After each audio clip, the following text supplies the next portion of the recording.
Thank you so much, Kenny. We need to unpack this conversation around the 4 African teams, the quartet that will be representing the continent at this competition. You're welcome to In the Game. Let's quickly get into it. With just 5 consecutive AfroBasket titles and an automatic qualification, the D Tigress, they enter this as Africa's most accomplished team in this lineup. Can their depth, experience, and winning mentality, can it carry them beyond their 2018 quarterfinal finish at this World Cup and maybe make them a legitimate contender against the world best? Kenny. Very much for having me, Uyi. I think, yes, we have what it takes to do well, but maybe winning the tournament to be quite difficult for us, to be honest. But if you look at the players we've got the likes of Senegal, Promise Amukamara, Amy Okonkwo. Of course, these players will be instrumental to whatever success we're going to have in the FIBA World Cup in Germany next year, September. But if you think about it, there are players in the WNBA that I honestly think that we can call on. Yes, the narrative is, why should we call on WNBA Nigerian players when they have not been playing with us for some time? Is it because it's the FIBA World Cup that would want to come and play? I understand that narrative, you get. But of course, I think it's important that we look at, what do we want? Do we want to win? Do we want to go out there and compete? If yes, then we need some of these players in the WNBA, the likes of Ineka Ogumike, who has never hidden her love for Nigeria. And of course, she's still very much open to playing for Nigeria. Well, getting Arike Ogunbowale will be very tough because Arike right now doesn't even have that plan, that's in an agenda, talk about playing for Nigeria. Maybe our plans will change very soon. Kiki Riafen is very much open to playing for Nigeria, but I think she just want to focus on the WNBA season right now. Maybe after this season, we can get to speak with her and see if she would play for us. So I think if we can get some of these players right there, I think it would really help to the ones we have, Amy Okonkwo, Promise Amukamara, Ezine Kalu, and the rest of them, Victoria Macaulay, and of course the rest of them. Mojana Tumusa, of course, is also one name that I have to mention, and the rest of them like that. So I think we have what it takes to compete. That is if we invite some of the top players we have in the WNBA alongside what we have. But to be honest, if we're going with the same team that won the AfroBasket Championship, we're still going to compete, but we won't be able to, maybe get to the semifinals, but we can probably get to look at the Olympics last year. Imagine if the team had the names I just mentioned. Are you telling me that we wouldn't have won against United States? Look at how we played against United States, despite the fact that, we didn't have the quality compared to what they've got. Think about having these players. So that is what I think about that. All right, before we even talk about the MBBF inviting these players, I know for sure that team depth is what we should be looking at, because this team that won the AfroBasket have been able to bond. Breaking them apart right now would be detrimental.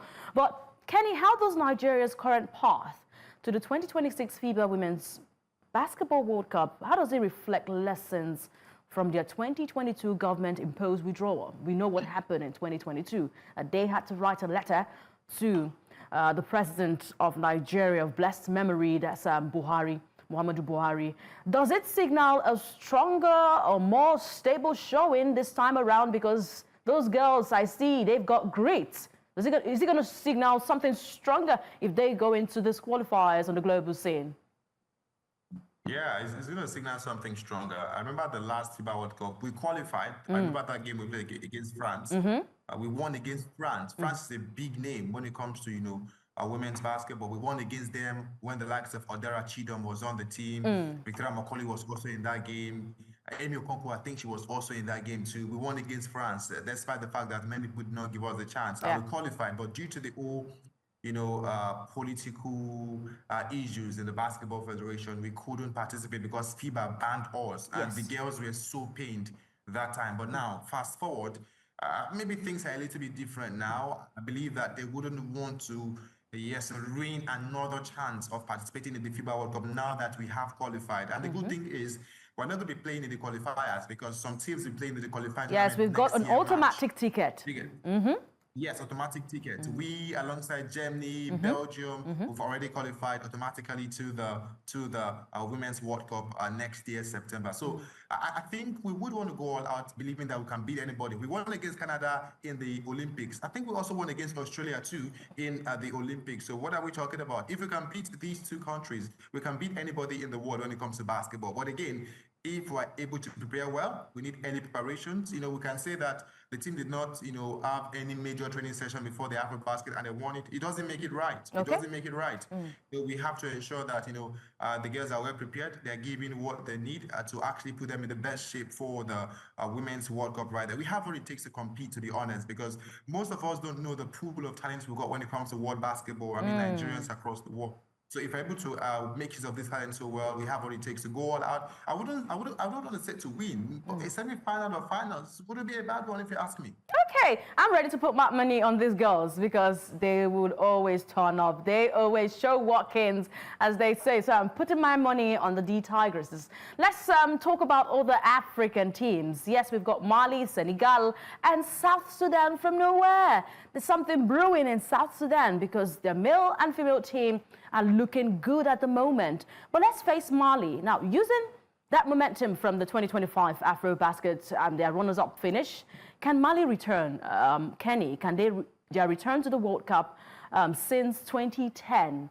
Does it show a little bit of improvement away from their 15th place debut when they made their debut to that World Cup? Does it show a little bit of improvement? They were runners-up at the AfroBasket. There's something growing over there in Mali, and right now they are in contention to get a ticket to the World Cup. Is something brewing in Mali that shows improvement? Yeah, I think Mali has one of the strongest grassroots program when it comes to basketball in Africa. And you talk about countries like Senegal too. You talk about other African countries. So I think for Mali, they have one of the teams to watch out for because they have not qualified automatically. They will be playing in the qualifying tournament. And I think they stand a really good chance of, qualifying for that one. Look at how they played against Nigeria in the finals of the AfroBasket Championship. If not for our late fourth quarter, drive, they would have probably sealed that game. So there is a big difference from the Mali team this year and the Mali team of 2 years ago.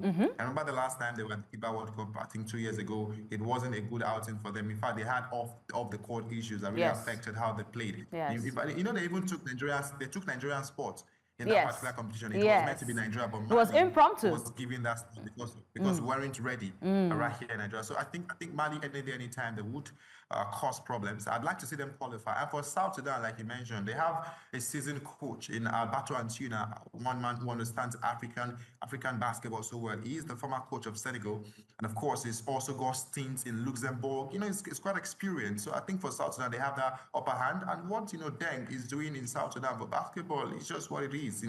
When you do things the right way, you're definitely going to get the result. Think about Nigeria doing things the way South Sudan have been doing their things the last couple of years. Think about where our basketball will be right now. Think about where our league will be right now. So I think for South Sudan, they are reaping the fruit of the work they are putting, and I won't be surprised if they're also qualified for the FIBA World Cup through the qualifying tournament right there. So I think these countries are really good in their own right, and should they keep preparing until next year, I think they would contest who were to qualify for the FIBA Women's World Cup. All right, quickly, Kenny, before we go into another conversation, looking at the teams that have qualified from different continents, who do you think that these African teams should be wary of?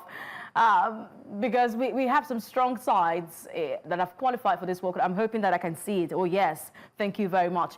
Who do you think Nigeria should be wary of if the seedings are done or the pots are done and we have groupings? What do you think we should be wary of? I can see that chuckle. I can hear the chuckle from you. So tell us what teams you think we should just avoid. I'm going to say we shouldn't avoid anybody. We can't decide who we want to face. Face anybody that comes your way.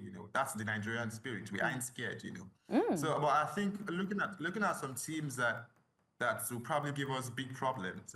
I'm looking at teams like United States. See, in all FIBA will do. Don't put USA in our group because I know that they always find. But you just said that we can face anybody. That we're ready. Bring them on. Come on. Come on. Because I know that FIBA loves to put Nigeria and USA together. In football, it is Nigeria, Argentina in the same group for the World Cup. But in basketball, they love to put us with USA. But regardless, USA. Look at what we did to USA last year in the Olympics. Yeah. See, if we're just 2 quality players away from beating that team. Look at the way Promise played. Look at the way Ezine played. Look at the way Amy played. We need other players to also have the same drive the way these girls has actually got. You get? And of course, the same, or more than or an experience that is actually more than theirs. We need players to actually bring in that to the team. So I'm not scared of anybody, but teams to watch out for: United States, Belgium have already qualified, Germany have already qualified because they're the host nation. Belgium won the EuroBasket. So these countries would definitely give any African opposition a big run for their money. But just like we are seeing other teams as a big threat, I think they would also see us as a big threat, because they would definitely see. They saw what happened last year in the Olympic Games, where we finished in the quarterfinals. So Yes. other teams are aware of what we've got, and we are also aware of what they've got. So I wouldn't say that we should be scared of anybody. We can face anybody, we can beat anybody. That is if the team prepare well for that one. I'm very sure that you cannot share same confidence for the D Tigers, not to throw you a jab anyway.